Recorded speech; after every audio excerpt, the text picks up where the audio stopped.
Okay, I am here with Michelle Korsmo. Michelle, once again, welcome to the podcast. Thank you. Thanks so much for having me, Jonathan. All right, how's the show been for you so far? Show has been great. So we are here today on day one, and we've got a lot of ground to cover over the next few days. But I've been in two of the pavilions, and one of the things I was really struck by is energy feels great. Don't you think? Yeah, I agree. I know we've got all of us thinking about how's business, and it's been a tough kind of first quarter consumer confidence we've seen down over the last 5 months. And so I'm wondering, what does that look like in terms of restaurant operators and their desire to invest and buy and kind of do some new things? But like I said, good buzz. Yeah, I always felt like when you have an uncertain or difficult time, operators are sort of looking for solutions, for sure. and they're looking for answers to their problems, and that's been commonplace.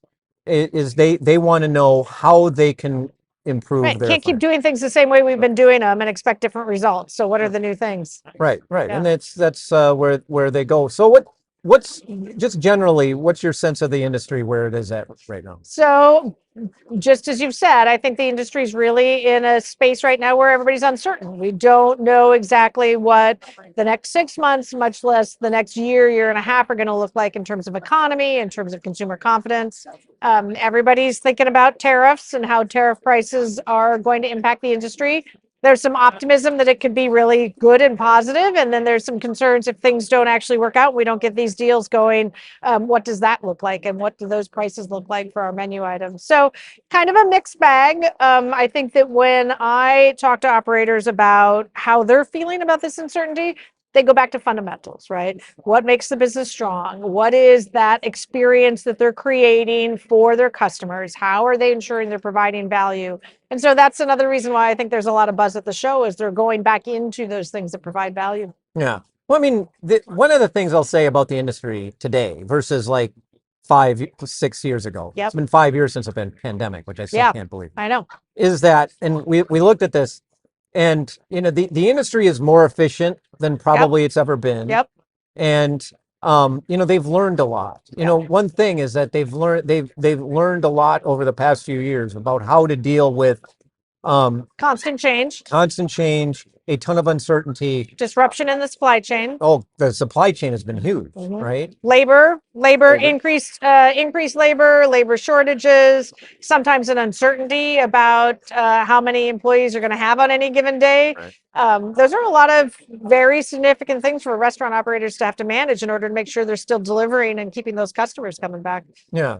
What's like but now we face this. We don't know what's going to happen. Like,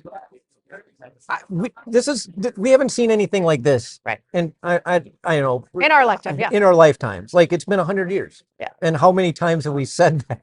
How many times have we said we haven't seen this in our lifetimes over the past 5 years? The last kind of big disruption and upheaval was FDR and FDR's administration. And so nobody that's active in business now was active in business then. So it's a new thing. It's interesting when I think about all of this and we think about the messages that we're giving to restaurant operators. We go back to the fact that consumers love restaurants, right? That number is so strong and remains strong. 9 out of 10 Americans love restaurants and want to continue to spend money and go out to eat. And so as long as that desire for consumers to make restaurants an active part of their life is there, the restaurants are going to find ways to succeed. So you just have to figure out what is it that gets that consumer in repeatedly into my restaurant to scratch that itch to be the place that they want to have their meals. Right. So how is the association helping restaurants get through this particular period? We're thinking a lot about the imperatives that industry really needs to think through to be successful in the next 3 to 5 years.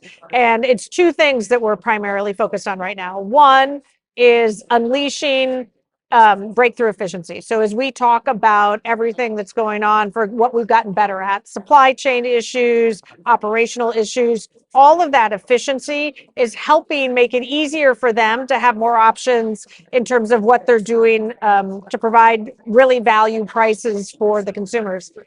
There's a lot that's happening that's coming in terms of efficiency as we think about that exponential AI influence. I see it a lot as we walk around the show. There's different companies advertising AI, and they're doing it in different ways. Some of it more advanced than others. Some of the conversation about AI is a little bit on terms of analytics or just kind of more information. Some of it's starting to get into agentic AI, which is really where the future is. They say that 2025 is the year of agentic AI. So let's see how that comes out. So some more of that AI actually doing work for the restaurant, for the operator. That's where you're going to see some real breakthrough efficiency. So as we get better at this, kind of figure out the use cases, get the bugs out of the system, and bring that agentic AI in, there's a lot more efficiency that's coming. So breakthrough efficiency is one area we're focused on. The other area that we're focused on is always the heart of every restaurant, and that's the workforce. And today's workforce really needs to be ready for that future and what that future looks like. And so we're working to make sure that our operators can empower a future ready workforce. What we know about the workforce of today, especially the younger workforce, is they want to learn, right? They're constantly interested in learning new skills and getting credentialing and figuring out what those paths and what those opportunities look like. So we're spending a lot of time talking about how you're connecting with your employees, seeing what they really want and need out of their jobs and their careers, and then how are we empowering them to get those skills that they're looking for, and to see restaurants as a place to build a career. Mm-hmm. So speaking of workforce, what are you doing I want to talk about immigration for a minute. Okay. If you that's probably one of my bigger concerns. Yep. Is limiting immigration. And I don't want to get into legal, illegal, whatever, is not my concern. Yeah. My concern, I look at it as my concern is how many employees are available to restaurant operators. Right. How large is the workforce? Right. And if we're limiting that workforce, because frankly, we're not growing our own people. Right. And always one of the strengths of the U.S. has always been its ability to lure people here, especially compared with other countries. And the story of restaurants is the immigrant population in the United States. 40% of the people that work at Chipotle restaurants are Latino or Hispanic. So immigrants have driven. It's like almost 1 in 5 employees in a restaurant was born outside the United States. It is fueled, and it's fueled so much innovation within the restaurant business. Right. Where would we be without some of these places? So what is the association doing on that? Because that is a big concern. If we start limiting that, that limits the labor pool. And then right now things seem to be okay as far as I know from a labor availability standpoint. But it wasn't that long ago that we couldn't find enough employees for. Wasn't that long ago, and it's a very delicate balance where in the future we can be in a situation where we're looking for more employees. Right now we're kind of at a 1-to-1 ratio where the number of openings is equal to the number of people that are out there looking for work. So that's a nice balance, but that is a very delicate balance, to your point. And the immigrant population has been a tremendously strong part of the restaurant industry. And at the association, we know how valuable that immigrant population is to bringing the experience of restaurants to life. So we're actively engaged with the administration, with Capitol Hill, talking about how we deal with getting immigration reform in a meaningful way in the U.S. that allows people that are coming to the U.S. to work in these jobs where they have employers that want and need them and are committed to their success to be there to do that. So we've been talking in recent years about the importance of expanded work visas, particularly in skills or in jobs that don't require prior skills. Because there's a lot of visas out there for jobs that are kind of those highly skilled. But what about those jobs where you don't have to have skills to come in and do this work, and we're going to help build the skills? So that's an important piece of it. But that's just the beginning, and we've got to start doing more. And so I think that as the administration really looks at reconciliation, gets that put to bed, starts working on more of the tax bill, and really start looking at immigration, we're excited to be in the conversation about true immigration reform that allows for legal work opportunities for a very needed and much valued workforce in the restaurant industry. How confident are you in the ability of Washington to actually get something done on immigration? Well, if past experience is prologue, I think the answer would be not very confident. But It's an interesting time in Washington, as everybody that's even moderately paying attention to the news knows. And things are happening that you wouldn't necessarily think would have happened a year ago. If you would have said this, it wouldn't have necessarily happened. So I think that we're all in a position of, let's not make assumptions that it can't get done. Let's start making assumptions that it is going to get done. And let's start shaping what that looks like. I will tell you that the business of lobbying is about being engaged on the issues you care about day in and day out, year after year, even when it doesn't look like something's going to happen. Because what does happen in Washington is nothing moves until it does. And you needed to have already been in the conversation and laid the groundwork for what's important before it actually starts moving forward. So we've been spending years building these relationships, talking about the importance of the immigrant community in restaurants, and we're going to keep pushing on that message. And I think that there's a very good chance we see something happen before the end of the year, more than I would have ever said before. Wow, really? Yeah. Yeah. Now, what that looks like, how broad and expansive it is, that's a little bit more up in the air. But I think something will happen. It's just, is it going to be that true reform that we know as a workforce and a society we need? Yeah. Because we've been talking about immigration reform since I was considerably younger than I Yeah, am now. I think, yeah, we were babies when we Forever. started. Yeah, And it's immigration reform has been something that we've needed to do since certainly in the 70s. Yeah, right, for sure. So, how much credibility does the restaurant industry have right now with in DC with the with Congress? Because like you had just out of kind of curiosity, like what kind of message are you able to bring Yeah. to them? It feels great right now in our engagement. We had a record number of Hill meetings at our public affairs conference a couple months ago, where restaurant operators around the country come in to do meetings with members of Congress. Those meetings were wonderfully productive. We had over 335 meetings with different elected officials, senators, members of Congress, talking about the issues that matter to us. A lot of things that came out in the reconciliation bill that was released. So really glad to see that action happening. Our priorities are in that reconciliation bill. So that, I think, is a testament to how compelling the stories are that our members are telling about what a difference it makes in the economies of their communities. We're having great conversations with the administration. We're in often with the White House, with Health and Human Services, with Small Business Administration, Department of Labor, talking about how MAHA impacts the industry and what we're looking for. What is it that Secretary Kennedy is interested in MAHA? What are we talking about in terms of what the restaurant industry wants to provide healthy food and make sure that we're meeting consumer demands? So all of those conversations, I think, have been really productive, and I think it's good. I think the proof is always in the outcome in terms of whether or not the influence shows and reflects the priorities that we have, and so far, so good. Yeah. Any concerns about the MAHA movement? You mentioned that. Yeah, I think the biggest concern about the MAHA movement is understanding what exactly is MAHA, right? What is healthy? What is safe? And, we always talked about settled science, but is there really settled science? And we're learning new things all the time.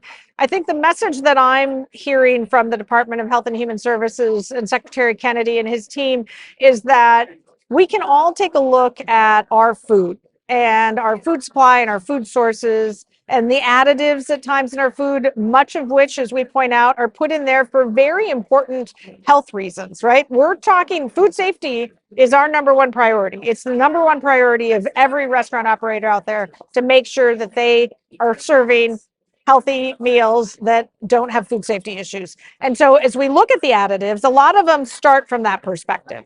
And so the question from HHS is really, okay, take a look at everything that you have, and do we need all of those additives all the time? And are there slight tweaks or changes that we can make? And so as we continue to learn more about the impacts of different sources of food and different additives, I think you're going to see the industry really come back and commit to some incremental changes that collectively make a big difference. Right. One of my concerns is that a lot of it seems aimed specifically at fast food restaurants. Sure. And without, to be perfectly honest, in my opinion, without really any sort of decent settled anything on Right. what they're exactly targeting, Right. and stuff like that. And I have to admit, it has to be hard if I'm a restaurant operator to how do you figure that out? And Right. like Right. almost like Right. like a blurry target that you have to try to And I hit. think that's the challenge that all restaurant operators have, but particularly in the quick service category, where they know that the things that matter are the freshness of their products, the ability to provide those products at a price point that consumers find compelling in terms of a value equation, and that they're able to do so consistently. And then let's go back to the food safety concern, right? How are they putting food into each one of their restaurants that is food that they can be confident is safe in that environment to serve to customers, and that they can make sure that that quality of the food is consistent from one quick service location to another. I mean, that's the thing that everybody loves about seeing those brands is, hey, if I go into that brand, I know exactly what I can get, and I have a really good idea of exactly what that's going to taste like. And so those things require them to do a little bit of thought process in how they create that food. So when you see kind of pressure points from influencers and people on the outside that have pretty clear ideas about what's good or bad, it may not be a situation where that whole picture is taken into account. One of the things that I've noticed that I think kind of gets blown out of proportion is when restaurants are trying to be as transparent as possible and disclosing what's in some of their food products, what they're disclosing is what could potentially be in that product, regardless of where you're purchasing it around the country. What's actually the case is in different regions, there are slight differences in that product origin and some of the things that are in that particular product. And so the restaurant wants to be transparent, disclose everything, because it's possible, depending on where you're consuming that food, it's possible one of those things are in there. People then leap to, oh, all of those things are in every one of those products. And so there's some work that we need to do in figuring out how to get more specific in our transparency to consumers so that they can understand that, and then try to get to what are they really going for when they're saying we've got to make these changes. Mm-hmm. How about tariffs? How about tariffs? Well, how much? You have any sense? What day is it? How about tariffs? Right? I know, like, I don't know. It's Saturday today when we're doing I got to run this podcast really it's, quickly because your answer might be different in a yeah. couple of weeks. Like how? Any sense at all about what kind of impact the latest tariff strategy is going to have on the business? So it's interesting as we watch what's happening with tariffs. One of the things that kind of sits out there is there's upsides and downsides in every situation. So if we can create an environment where there's more fair trade deals out there, where it's good both ways in terms of U.S. products coming in and going across our borders, that should be great for the economy. We're also very concerned about any potential tariffs if these deals, especially if these deals don't go through, that really actually raise some of these food prices. It's everything from equipment costs. You're seeing a lot of that in China. It's certainly seafood is something that we're concerned about. We, as Americans, love our seafood. We love our shrimp. There's not enough shrimp off of U.S. shores in order to feed Americans' desires for shrimp. And so we get that from other parts of the globe, making sure that we can keep that coming, that seafood coming at a price point that matters is going to be a significant thing. So again, we're really concerned about what happens in terms of where that balance goes in trade. I think too, as we think about summer is a great time because we can produce so many fresh produce, fresh foods that we're used to, but we rely on our trading partners from the southern part of North America, certainly, and the rest of the globe to provide that fresh produce that we've gotten so used to 12 months out of the year. So what does that pricing look like? It's all up to the president and his team and getting those deals done. Right. It just doesn't, I mean, I can understand why you would do tariff, like if you like China, for instance, right? And instituting tariffs on them to ensure that the trade practices are fair on on electronics or on whatever, or something like that. But food is food. Well, but I think this is where it gets difficult with us to think about tariffs from a global perspective and kind of the bigger macroeconomics when every industry is going to think about it through the lens of how it impacts them. And so as we think through what's happening, there's so many different levers that are being pushed in these negotiations that have nothing to do with food.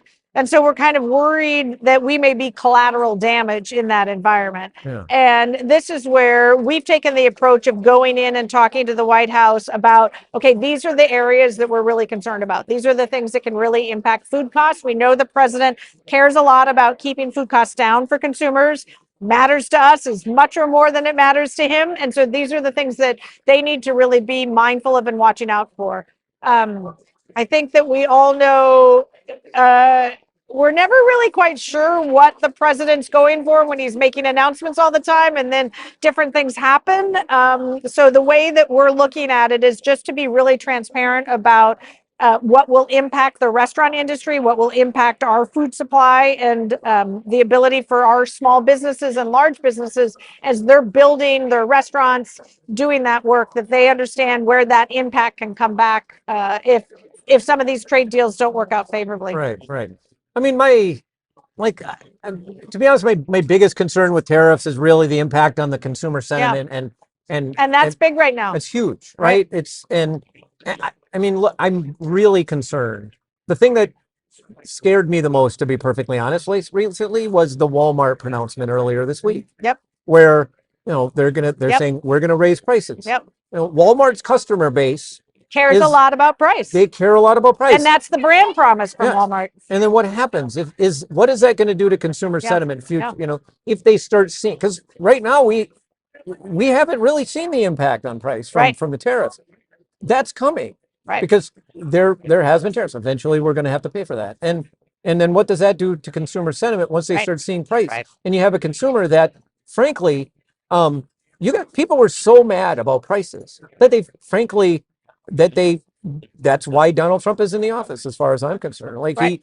Because they were so upset about prices and the fast food sector. Yep. And in the same way that Walmart's brand promise is low prices for their consumers, Trump's brand promise when he got elected was creating a better, stronger economy for all Americans. Yeah. The people that care about prices that are going to Walmart for that very reason, and the vast amount of American consumers that are going to restaurants and care about making sure that there's, we talked a lot last summer about what was happening with prices, menu prices. Everybody wants to see those prices come down. Restaurant operators more than any others, because we know that what matters most is keeping those guest counts up and keeping people coming in. And so I think that from our perspective, knowing that the president's brand promise to Americans is to have a strong, healthy economy. They're watching the consumer sentiment numbers just like we are. Yeah. We've seen 5 months of that consumer sentiment number going down. There's only so long before people are going to say, all right, now, it's enough. Right. And I'm really changing behavior. And that's what we're all watching for.